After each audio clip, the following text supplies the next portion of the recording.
banget sama Pak Billy dan Bu Gita. Pertama kali, ini kali kedua aku hadir di acara Abdesi. Karena ini aku udah urutan yang terakhir. Aku mau ajak tebak-tebakan aja. Sebelumnya perkenalkan, nama saya Aisyah Intan Budiastuti. Saya auditor ahli pertama di Sekretariat Kabupaten Bogor. Saya ada di Irban 1, mungkin yang dari Sukaraja pernah ketemu di rongnya Pak Asima ya. Oh sorry. Masa sih?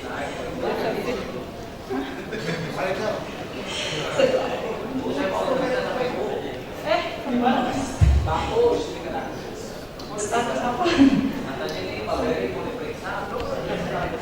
Karena saya mau ajak tebak-tebakan aja, saya mau milih salah satu dari bapak-bapak yang muda-muda aja ya. Biar yang tua nggak tegang-tegang. Bapak aja. Bapak, apa negara paling anti korupsi sedunia? Kayaknya Indonesia deh. Benar yakin? Iya. Oke.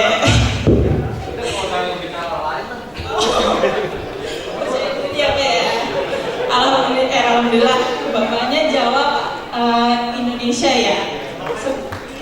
Tepuk tangan buat bapaknya. Pak, satu lagi deh, yang muda-muda masih aja. Apa negara paling anti korupsi di dunia? Switzerland. Swiss. Swiss, Mas ya? Sama ini.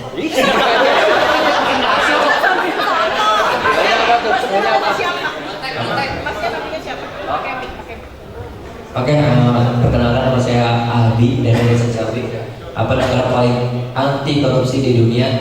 Sebenarnya saya pengen jawab yang keluar, cuman yang paling terdekat aja di Indonesia. Anti korupsi di Indonesia. Amin. Amin. Om tadi Mas siapa? Saya Irwan dari Desa Cabai. Jadi negara paling anti korupsi di dunia itu menurut saya negara Swiss. Kasih tepuk tangan buat teman-temannya. Jadi jawabannya sebenarnya adalah udah searching ya. Jadi jawabannya adalah negara Denmark. Nah, Denmark ini adalah negara nomor 1 paling anti korupsi dengan indeks anti korupsinya itu sebesar 90 dari 100 poin. Keren banget ya. Next Mas.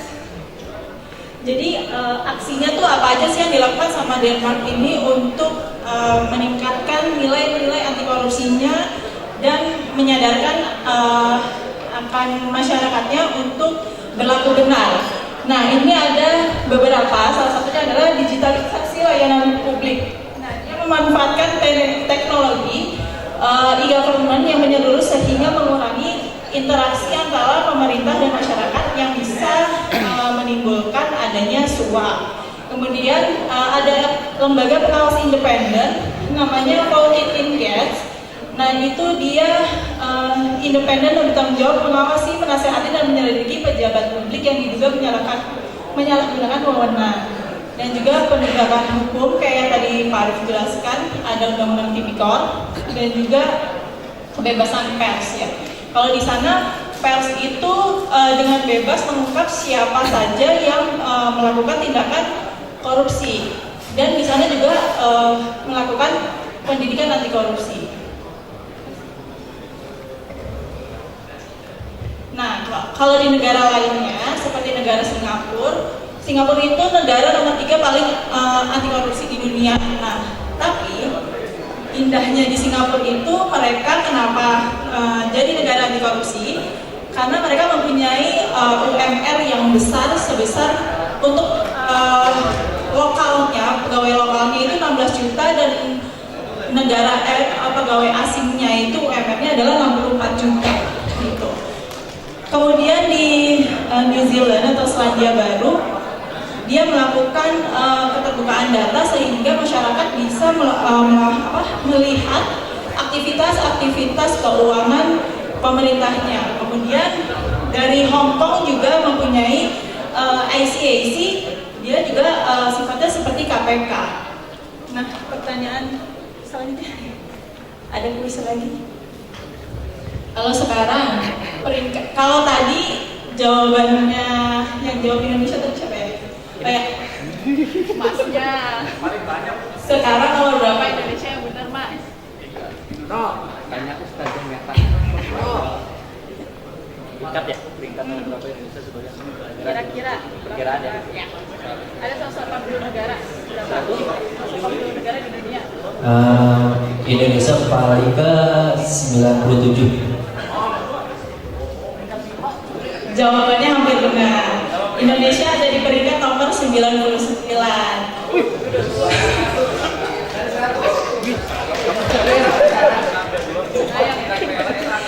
Nah, Indonesia ini dapat poin 37 dari 100 di tahun 2024.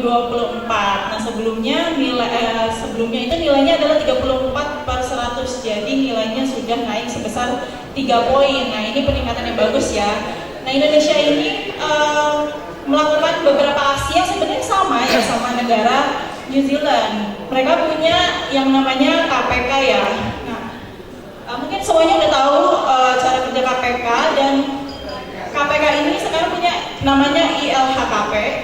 Mungkin semua pejabat daerah itu melakukan laporan atas harta kekayaan yang mereka punya, dan kita sebagai masyarakat itu bisa memonitor pergerakan harta dari pejabat-pejabat daerah. Kemudian KPK juga melakukan pendidikan anti korupsi seperti yang kita lakukan ini, dan juga adanya menyediakan wadah gratifikasi online. Kemudian Indonesia juga membuat perundang-undangan tipikor yang tadi sudah dijelaskan oleh Pak Arif.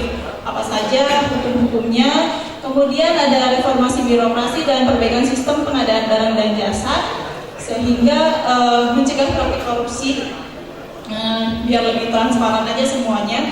Kemudian ada pendidikan anti korupsi untuk membangun kesadaran dan budaya integritas di masyarakat. Nah, tadi kan semuanya yang dilakukan oleh Indonesia ini sama banget ya, sama yang dilakukan sama Denmark. Tapi kenapa hasilnya beda? Denmark bisa jadi nomor 1, tapi Indonesia masih nomor 99. Ada yang tahu nggak kenapa? Sekarang siapa ya?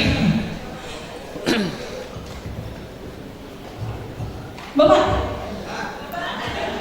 jawab.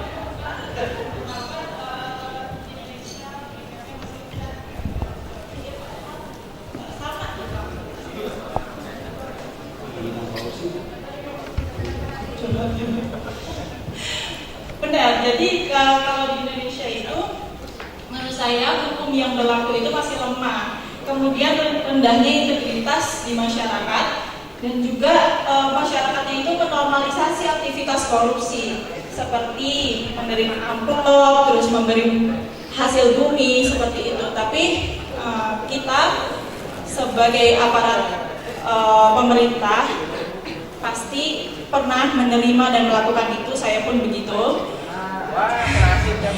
Iya, dulu bikin SIM nyogok ya Pak. Pasti semuanya pernah kayak gitu Pak. Iya nggak apa-apa, itu tuh kan kalau udah punya kesalahan ya jangan diulang lagi. Itu kan yang penting. Nah, kalau misalnya kita menerima hal-hal tersebut, kita itu nggak apa-apa loh menerima, tapi kita wajib lapor ke KPK, wajib ya Pak hukumnya. Jangan kita apa? Wajib hukumnya. Nah, kita bisa lapor amplop yang kita terima itu isinya berapa, atau makanan yang dikasih sama masyarakat itu apa, itu ke